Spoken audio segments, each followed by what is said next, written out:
بسم اللہ الرحمن الرحیم۔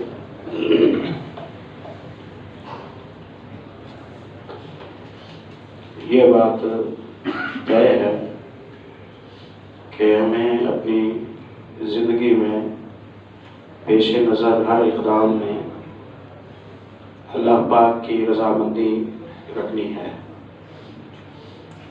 جس شخص سے اللہ راضی ہو جائے اس نے اپنی زندگی کا پورا مفاد حاصل کر لیا، اگرچہ دنیا کی زندگی میں تنگی ہی کیوں نہ ہوئی ہو۔ اور جس شخص کو رب کی رضامندی نہ مل سکی، اگرچہ دنیا میں اس نے لاکھوں کمائے ہوں، وہ ناکام انسان ہے۔ کل اس سوال کا جواب دینے کی کوشش کی گئی تھی کہ میرے مسلمان ہونے کا جو مفاد مجھے ملتا ہے وہ یہ ہے کہ میں جنتی بن جاتا ہوں۔ میں جنتی بن جاؤں، میں اس لیے مسلمان ہوا۔ میں جہنم سے بچوں، میں اس لیے مسلمان ہوا۔ یہ بنیادی بات ہے، یعنی اللہ کی رضامندی مسلمان کے پیش نظر ہونی چاہیے۔ سوال پیدا ہوتا ہے کہ اللہ کیسے راضی ہوگا؟ اللہ کو راضی کرنے کے لیے کیا کرنا پڑے گا؟ اس سوال کے جواب میں دو باتیں پیش نظر رکھیں۔ علامہ ابن تیمیہ رحمۃ اللہ علیہ نے صراط مستقیم کے تعارف کے حوالے سے خلاصے میں جو بات سمجھائی ہے وہ یہ ہے کہ ایک تو اپنے ہر عمل کے حوالے سے اس سوال کا جواب دیں کہ لما فعلت، آپ نے یہ کام کیوں کیا؟ آپ کیا مفاد حاصل کرنا چاہتے ہیں؟ اور دوسرا یہ ہے کہ کیف فعلت، یہ کام کس طریقے سے کیا؟ لما فعلت کا جواب یہ ہونا چاہیے کہ میں نے اللہ کی رضا کے لیے کیا، اور کیف فعلت کا جواب یہ ہونا چاہیے کہ میں نے رسول اللہ صلی اللہ علیہ وسلم کی تعلیم کے مطابق کیا۔ برا ہو فرقہ بندی کا، عصبیتوں کا، بٹواروں کا، اختلاف کا۔ اس اختلاف نے ہمیں اپنے بھائیوں سے جدا کر دیا، اپنے احباب سے جدا کر دیا ہے، کلمہ گو سے نفرت کرنے لگ گیا ہے، وہ دشمن سمجھنے لگ گیا ہے، ایک دوسرے پر الزام تراشی، ایک دوسرے کو برا بھلا کہنا، ایک دوسرے سے متعلق نظریات میں بہت دوری رکھنا، یہ پیدا ہو گیا ہے۔ کل حزب بما لدیہم فرحون، ہر بندہ اپنے اپنے منہج پر، اپنے راستے پر، اپنی جماعت کے ساتھ، اپنے گروہ کے ساتھ وہ خوش ہے۔ اسے یہ لگتا ہے کہ سارا حق میرے پاس ہے اور سارا باطل میرے مخالف کے پاس ہے۔ اس لیے نتیجہ یہ نکلا ہے کہ سمجھنے سمجھانے کا جو رجحان ہے وہ مات پڑ گیا ہے۔ میرا نظریہ ہی یہی ہے کہ آپ نعوذ باللہ گمراہ ہیں، تو میں سر توڑ کوشش کروں گا کہ آپ کو شکست دوں اور میں اپنی بات پر پکا رہوں۔ اس کے لیے مجھے جو پاپڑ مرضی پھیرنے پڑے میں اس سے پرہیز نہیں کروں گا۔ اس سے باہر نکل آئے، اس سے باہر نکل آئے۔ طلب اور جستجو میں دیانتداری اور نیک نیتی رکھیں، طلب سچی رکھیں، قاعدہ یہ رکھیں کہ جب بات واضح ہو جائے، سمجھ آ جائے، تو پھر کوئی رکاوٹ نہ بنے، کوئی رکاوٹ نہ بنے۔ تسلیم کرنے میں، قبول کرنے میں، اعتراف کرنے میں دیر نہ کریں، دیر نہ کریں۔ انشاءاللہ یہ راستہ اپنا لیا تو اللہ کی رحمت ہو جائے گی، اللہ کی رحمت ہو جائے گی۔ لوگ آتے تھے قتل کرنے کے لیے، قریب سے دیکھتے تھے تو فرما بردار بن جایا کرتے تھے، قریب سے دیکھتے تھے تو فرما بردار بن جایا کرتے تھے۔ اس لیے پیارے بھائیوں، یہ بات میری کچھ حد سے اضافی نہ ہو جائے، ہم جب جواب دیں گے نا اللہ کے حضور، اپنی زندگی کا حساب دیں گے، اپنی زندگی کا حساب دیں گے، اپنے گروہ کا حساب نہیں دیں گے، اپنے پسندیدہ لوگوں کا حساب نہیں دیں گے، اپنے معلموں کا حساب نہیں دیں گے، اپنے ائمہ کا حساب نہیں دیں گے۔ ہم نے اپنا حساب دینا ہے نا، ہم نے اپنا حساب دینا ہے، تو اس لیے کسی اور کو ہم اپنے حساب میں انوالو نہ کریں کہ اس کی وجہ سے ہم اپنا حساب اوکھا کریں، مشکل کریں، ہم آڑ جائیں اس کی وجہ سے نہ، یہ طریقہ نہ ہو۔ جتنی سمجھ آئی ہے اس پر عمل کریں، اللہ مدد کرے گا انشاءاللہ۔ جتنی سمجھ آئی ہے اس پر عمل کریں، اللہ انشاءاللہ مدد فرمائے گا۔ اس تمہید کے بعد اب آپ دلائل کی طرف آئیے۔ اللہ رب العزت ارشاد فرماتے ہیں، ما خلقت الجن والانس الا ليعبدون ما اريد منهم من رزق وما اريد ان يطعمون ان اللہ هو الرزاق ذو القوة المتین۔ میں نے جب دنیا بسائی تو اس وقت میرے پیش نظر یہ مقصد تھا کہ لوگ میری عبادت کریں، نہ میں ان سے یہ چاہتا تھا کہ یہ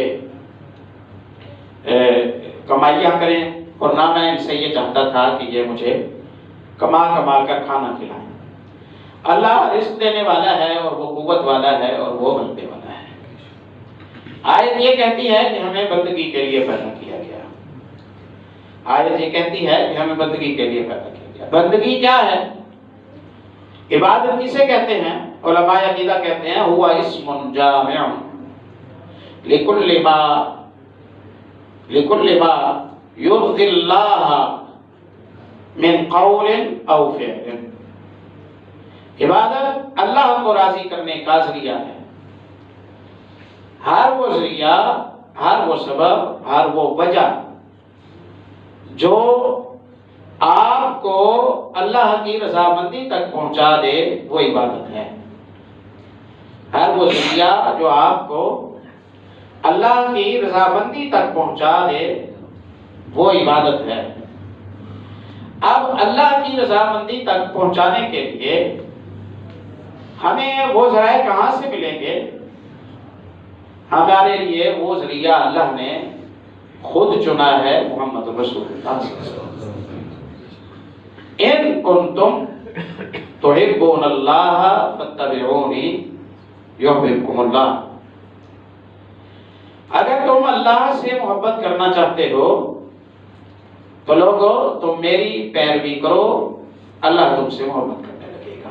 یہ سورہ احزاب کی آیت ہے۔ ان کنتم تحبون اللہ، اگر تم اللہ کی محبت حاصل کرنا چاہتے ہو، فاتبعونی، تم میری پیروی کرو، یحببکم اللہ، اللہ تم سے محبت کرے گا۔ اطیعوا اللہ واطیعوا الرسول ولا تبطلوا اعمالکم۔ اللہ کی فرما برداری کرو، اللہ کے رسول صلی اللہ علیہ وسلم کی فرما برداری کرو، ورنہ تمہارے عمل برباد ہو جائیں گے۔ اتبعوا ما انزل الیکم من ربکم ولا تتبعوا من دونہ اولیاء۔ رب نے جو اتارا ہے اس کی پیروی کرو، جو اتارا نہیں ہے اس کی پیروی نہ کرو۔ جو رب نے اتارا ہے اس کی پیروی کرو، جو کچھ رب نے اتارا نہیں ہے اس کی پیروی نہ کرو۔ یہ دلائل یہ بتاتے ہیں کہ اللہ کو منانے کے لیے امت ہی رسول کا پابند کیا گیا ہے۔ اللہ کو منانے کے لیے امتی اپنی مرضی پر نہیں چھوڑا گیا، رسول صلی اللہ علیہ وسلم کا وہ پابند ہے، اس میں کسی کو کوئی استثناء نہیں ہے، اس میں کسی کو کوئی چھٹی نہیں ہے کہ کوئی اللہ کو اپنے طریقے سے منوا دے۔ اللہ کو منانے کے لیے محمد رسول اللہ صلی اللہ علیہ وسلم کی پیروی کرنی پڑے گی۔ یہ مسلمانوں کے درمیان انشاءاللہ طے شدہ حقیقت ہے، اس حقیقت سے کسی کو کوئی انکار نہیں ہے۔ اس لیے کوئی ایسا طریقہ نہیں کہ جو رب بھی منا دے اور وہ محمد رسول اللہ صلی اللہ علیہ وسلم نے سکھایا بھی نہ ہو۔ کوئی ایسا طریقہ نہیں جو اللہ بھی بنا دے اور وہ محمد رسول اللہ صلی اللہ علیہ وسلم کی تعلیم میں بھی نہ ہو۔ ہر وہ طریقہ جس کی تصدیق محمد رسول اللہ صلی اللہ علیہ وسلم سے نہ ہو، ان آیات کی روشنی میں وہ اللہ کے یہاں مقبول عبادت نہیں ہے۔ ہر وہ طریقہ جو تصدیق شدہ نہ ہو پیارے نبی صلی اللہ علیہ وسلم سے، وہ اللہ کے یہاں قبول ہونے والی عبادت نہیں ہے۔ یہ بات سمجھیے، اور یہ طے شدہ ہے۔ امام شافعی رحمت اللہ علیہ کے پاس ایک شخص آیا اور اس نے آ کے کہا کہ مجھے فلاں مسئلے کا جواب دیں۔ امام شافعی رحمت اللہ علیہ نے سوال سنا اور کہا کہ فی قول رسول اللہ صلی اللہ علیہ وسلم کذا کذا، میاں جو تم نے سوال کیا ہے اس سوال کے جواب میں رسول اللہ صلی اللہ علیہ وسلم نے یہ فرمایا ہے، اس سوال کے جواب میں رسول اللہ نے یہ فرمایا ہے۔ بندہ بے سمجھ تھا، اس نے کہا اتقول بہ انت، اے محمد ابن ادریس، امام شافعی رحمۃ اللہ علیہ، کیا آپ کا موقف بھی اسی حدیث کے مطابق ہے یا فتویٰ اس کے مطابق نہیں ہے؟ سوال آپ سمجھے ہیں؟ سائل نے کہا جواب دے، کہا جواب رسول اللہ کی حدیث میں یہ ہے، کہا حدیث میں تو ایسے آیا ہے، آپ کا فتویٰ بھی حدیث کے مطابق ہے یا الگ ہے؟ آپ کا فتویٰ بھی حدیث کے مطابق ہے یا الگ ہے؟ کام گئے امام شافعی رحمۃ اللہ علیہ۔ اس بے سمجھ کا سوال سن کے امام شافعی رحمۃ اللہ علیہ نے کہا کہ ایو ارض تقلنی و ایو سماء تقلنی اروی عن رسول اللہ ولا اقول به ارائیتنی خرجت من الکنیسہ ارائیت فی وسطی زنارا۔ یہ کس منہ سے تو نے مجھ سے یہ پوچھ لیا ہے؟ کیسے حوصلہ پڑا تیرا مجھ سے یہ پوچھنے کا کہ میں روایت کروں رسول اللہ کا عمل، فتویٰ دوں اپنی مرضی کا، فتویٰ دوں اپنی مرضی کا۔ ایو ارض تقلنی، میں یہ حرکت کروں تو کس زمین پر رہوں گا؟ وایو سماء تظلنی، اور کون سا آسمان ہے جو مجھ پر سایہ کرے گا؟ کیسے جی سکوں گا؟ عربی عن رسول اللہ ولا اقول به، روایت رسول اللہ سے کروں اور رسول اللہ صلی اللہ علیہ وسلم کی روایت کے مطابق فتویٰ نہ دوں۔ ارائیتنی خرجت من الکنیسہ، تو نے مجھے کسی عیسائیوں کے گرجے سے نکلتے ہوئے دیکھا ہے، مجھے پادری سمجھا ہے، کرسچن سمجھا ہے کہ میں رسول اللہ صلی اللہ علیہ وسلم کے علم سے گرو گردانی کر کے اپنی مرضی کا فتویٰ دوں گا۔ ارائیت فی وسطی زنارا، یا ہندوؤں اور مجوسیوں کا جو لباس ہوتا ہے پٹا سا باندھتے ہیں، میرے درمیان میں وہ پٹا باندھے ہوا دیکھا ہے، تو نے سمجھا یہ پنڈت سے سوال کر رہا ہوں، اس لیے یہ شریعت محمد صلی اللہ علیہ وسلم کے مطابق بات کرتا ہے یا اپنی مرضی سے بات کرتا ہے۔ نام علی الراس والعین، نام علی الراس والعین، نام علی الراس والعین۔ ہاں سر آنکھوں پر رسول اللہ کی بات، ہاں سر آنکھوں پر رسول اللہ کی بات، ہاں سر آنکھوں پر رسول اللہ کی بات۔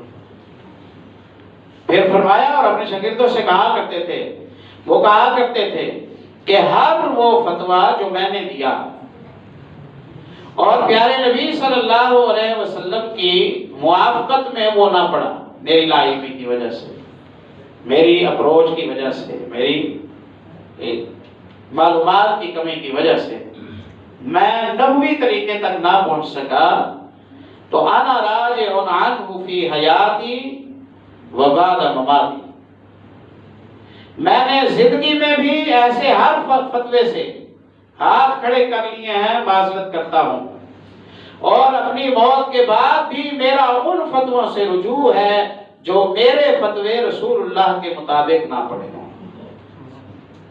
کتنی پاکیزہ تعلیم ہے، کتنی پاکیزہ تعلیم ہے۔ تو رب منانے کے لیے ہم پابند ہیں محمد رسول اللہ صلی اللہ علیہ وسلم۔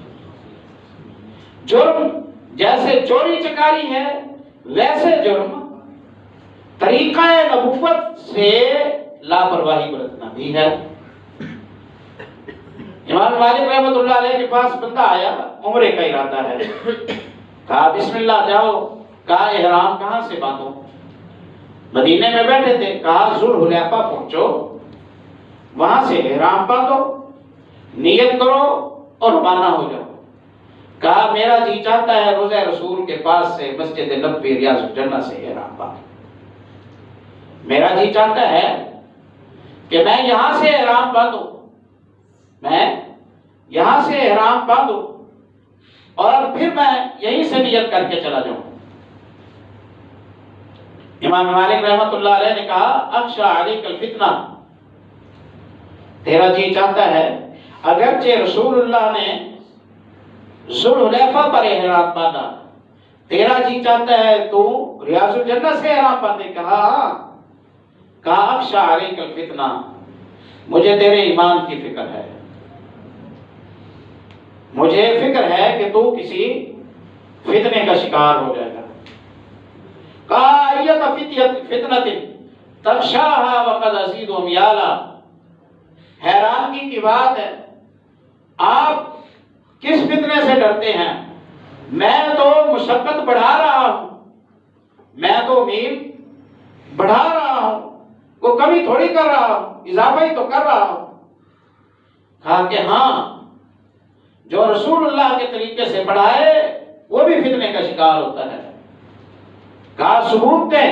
کہا ثبوت ہے، فَلْيَحْذَرِ الَّذِينَ يُخَالِفُونَ عَنْ أَمْرِهِ أَن تُصِيبَهُمْ فِتْنَةٌ أَوْ يُصِيبَهُمْ عَذَابٌ أَلِيمٌ، ڈرائے ان لوگوں کو جو محمد رسول اللہ صلی اللہ علیہ وسلم کا طریقہ چھوڑ دیتے ہیں، مخالفت کرتے ہیں، اگر وہ باز نہ آئے تو انہیں فتنے کا شکار کر دیا جائے گا، انہیں فتنے کا شکار کر دیا جائے گا، یا وہ دردناک عذاب کا شکار کر دیے جائیں گے، یا وہ دردناک عذاب کا شکار کر دیے جائیں گے۔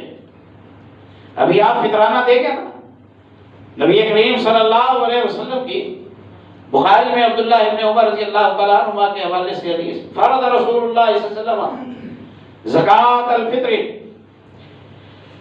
آپ صلی اللہ علیہ وسلم نے فطرانہ دینا فرض قرار دیا ہر مسلمان پر، ہر مسلمان پر، آزاد پر، غلام پر، مرد پر، عورت پر، بوڑھے پر، بچے پر، روزہ رکھنے والے پر، روزہ نہ رکھنے والے پر، بیمار پر، تندرست پر۔ نماز عید سے پہلے اگر کوئی بچہ مسلمان کے گھر پیدا ہوا ہے تو اس کی طرف سے بھی فطرانہ دیا جائے گا۔ صاحب نصاب ہے وہ بھی دے گا، صاحب نصاب نہیں ہے وہ بھی دے گا، امیر بھی دے گا، غریب بھی دے گا۔ 2.5 کلو ہر کسی نے اناج دینا ہے، جو لے رہا ہے وہ بھی دے گا، جو بے روزگار ہے وہ بھی ادا کرے گا، ہر کوئی دے۔ ابن عباس رضی اللہ تعالیٰ عنہ اپنے خطبوں میں کہا کرتے تھے کہ جو شخص فطرانہ نماز سے پہلے دیتا ہے اس کا فطرانہ قبول ہو جاتا ہے، اور جو شخص فطرانہ عید کی نماز پڑھ کر دیتا ہے فإنها صدقۃ من الصدقات، وہ عام نفلی صدقہ تو ہے، فطرانہ اس نے نہیں کیا، فطرانہ اس نے نہیں کیا۔ پوچھئے علماء سے کہ یہ فطرانہ ہم عید سے پہلے نہیں دیتے، 250, 300, 400 جو بھی بنتا ہے، عید سے پہلے نہیں دیتے، عید کے بعد چلو 1 لاکھ روپیہ دے دیتے ہیں، چل جائے گا۔ علماء کیا کہیں گے کہ فطرانہ نہیں ہوا، یہی کہیں گے نا کہ فطرانہ نہیں ہوا۔ آپ 350 روپے خرچ کریں تو ہو جاتا ہے، اور آپ 1,00,000 روپیہ خرچ کریں تو نہیں ہوتا۔ کیوں؟ 3.5 پر مہر لگی ہے محمد رسول اللہ، اور 1,00,000 پر مہر نہیں لگی۔ عبادت تب ویلڈ ہوتی ہے جب وہ تصدیق شدہ ہو محمد رسول اللہ صلی اللہ علیہ وسلم سے، ورنہ عبادت ویلڈ نہیں ہوتی، ورنہ عبادت اللہ کے یہاں قبولیت کا مقام نہیں پاتی۔ قربانی کی عید کا دن ہے، نبی کریم صلی اللہ علیہ وسلم تشریف لائے، ان اول ما نبدا به في يومنا هذا ان نصلي ثم نرجع فننحر۔ عید کے دن کی ترتیب یہ ہے کہ ہم نماز عید ادا کریں گے، بعد میں ہم قربان گاہ جائیں گے، قربانی کا جانور ذبح کریں گے۔ یہ ترتیب رکھو۔ من فعل ذلك فقد اصاب سنتنا، جس نے یہ کیا اس نے ہماری سنت پر عمل کیا، اور جس نے قربانی پہلے کی نماز عید بعد میں پڑھی اس نے گھر والوں کو کھانے کے لیے گوشت دیا ہے، قربانی اس نے نہیں کی۔ گھر والوں کو کھانے کے لیے گوشت دیا ہے اور قربانی اس نے نہیں کی۔ آپ صلی اللہ علیہ وسلم نے یہ فرمایا۔ ابو بردہ بن نجار رضی اللہ عنہ رسول اللہ صلی اللہ علیہ وسلم کے ساتھی ہیں۔ اب صحابہ کرام میں نیک نیتی کا کوئی خلل ہو سکتا ہے، خلوص نیت کا خلل ہو سکتا ہے، دکھاوا ہرگز نہیں۔ گویا نیت ٹھیک بھی ہو تو تب بھی طریقہ ٹھیک ہونا ضروری ہے۔ نیت تو رب کو منانے کی ہے اور طریقہ اپنی مرضی کا ہے۔ نیت تو ثواب کمانے کی ہے اور طریقہ اپنی مرضی کا ہے۔ اگر چلتا تو ابو بردہ بن نجار کی قربانی چل جاتی، ابو بردہ بن نجار کی قربانی چل جاتی، نہ چلی نا، انہیں اس کے بدلے دوسری کرنی پڑی۔ غلطی کیا تھی؟ غلطی کیا تھی؟ قربانی والے دن ہی انہوں نے جانور ذبح کیا ہے۔ غلطی صرف یہ ہے کہ نبی کا طریقہ نماز کے بعد قربان کرنے کا ہے، ابو بردہ بن نجار نے پہلے کر دیا۔ اللہ کے نبی مجھے مسئلے کا پتہ نہیں تھا، آپ جانتے ہیں یہ دن گوشت کھانا لوگ پسند کرتے ہیں۔ وَذَكَرَ مِن جِيرَانِهِ، بخاری میں حدیث آتی ہے، میرے ہمسائے غریب لوگ ہیں، میں نے بکری پالی ہوئی تھی کہ اسے قربان کروں گا، ہمسائے گوشت کھائیں گے، اس لیے میرا جی چاہا کہ یکونا لامی اول ما یقدم، سب سے پہلے میں اپنی بکری کا گوشت ہمسایوں کو دے دوں تاکہ وہ انتظار میں نہ بیٹھے رہیں۔ کتنی پاک سوچ ہے، کتنی نیک سوچ ہے۔ اس لیے میں نے فجر پڑھی، جانور قربان کیا، گوشت بنایا، دے آیا ہوں، پکوا آیا ہوں، کھا آیا ہوں۔ مسئلے کا پتہ نہیں تھا، مسئلے کا پتہ نہیں تھا، تو اب کیا کروں؟ آپ صلی اللہ علیہ وسلم نے فرمایا فَهِ مَكَانَهَا أُخْرَى، دوسری کر، اس کے بدلے دوسری قربان کر۔ یہ تو نے اپنے گھر والوں کو گوشت کھلایا ہے، قربانی نہیں کی ہے۔ میں ٹھہر کر سوچتا ہوں کہ چلو وہ چلا دیتے، چلو 10, 20, 50 ہزار کا خرچہ بندے نے کیا ہے، مسئلے کا پتہ نہیں تھا، تو آپ جرمانے میں پورا 50 ہزار اور بھرے، بتا بکرا خریدے تو پورے 50 ہزار کی یہ دوبارہ انتظام کرنا ایک مشکل کام ہے، مشکل کام ہے، تو اسی کو چلا لیتے آپ صلی اللہ علیہ وسلم۔ جرمانہ کیوں لگایا آپ صلی اللہ علیہ وسلم نے؟ جرمانہ اس لیے لگایا تاکہ امتی آگاہ ہو کہ کام پہلے نہیں کرنا، پہلے مسئلہ پوچھنا ہے۔ پوچھنا بھی تو تیرا کام ہے نا، کہ میں ثواب کمانا چاہتا ہوں، کیسے کماؤں؟ تو کام اپنی مرضی کا کرے گا اور اس کے بعد کہے گا کہ مجھے پتا نہیں تھا. تجھے پہلے پتا کرنا چاہیے، بعد میں قدم اٹھانا چاہیے. سمجھ آئی بات؟ پہلے پتا کرنا چاہیے. اس لیے آج ابو بردہ بن نجار انہوں نے کہا بکری نہیں ہے دودھی نہیں ہے، قیمتی نسل کی ہے، دودھی سے کم ہے. اندی حالات دو قیمتی بکریوں سے میرے لیے زیادہ پسندیدہ ہے. آپ نے فرمایا وہی کر، تیرے بعد کسی اور کے لیے جائز نہیں ہوگی، کر دی. ابو بردہ نے بکری کے بدلے دوسری بکری کی. غلطی کوئی چوری نہیں، کوئی چکاری نہیں، کوئی حق تلفی نہیں. غلطی یہ ہے کہ نبی عید کی نماز پڑھ کر قربانی کریں، ابو بردہ پہلے کیوں کریں؟ لا تقدموا بین یدی اللہ ورسولہ واتقوا اللہ. اللہ اور اللہ کے رسول سے آگے نہ بڑھو اور اللہ سے ڈر جاؤ. تو کل جو بات ہوئی کہ رب منانا ہے، یہ ہماری زندگی کے پیش نظر مقصد ہے. یہاں ہم یہ سیکھ رہے ہیں کہ رب منانا ہے نبی کے طریقے کے مطابق، اپنی مرضی سے نہیں. نبی کے طریقے کے بغیر رب نہیں مانتا، نبی کی تعلیم کے بغیر رب نہیں مانتا. دلیل لقد کان لکم فی رسول اللہ اسوۃ حسنہ لمن کان یرجو اللہ والیوم الآخر. تمہارے لیے رسول اللہ کو مثال کے طور پر رب نے پیش کیا ہے. اگر تم رب کو منانا چاہتے ہو یا آخرت بنانا چاہتے ہو تو ہماری شرط یہ ہے کہ نبی کے پیچھے چلتے آؤ. آخرت بھی بن جائے گی، رب بھی مان جائے گا. نبی کا راستہ چھوڑ کر نہ آخرت بنتی ہے نہ رب مانتا ہے. اللہ سمجھنے کی توفیق.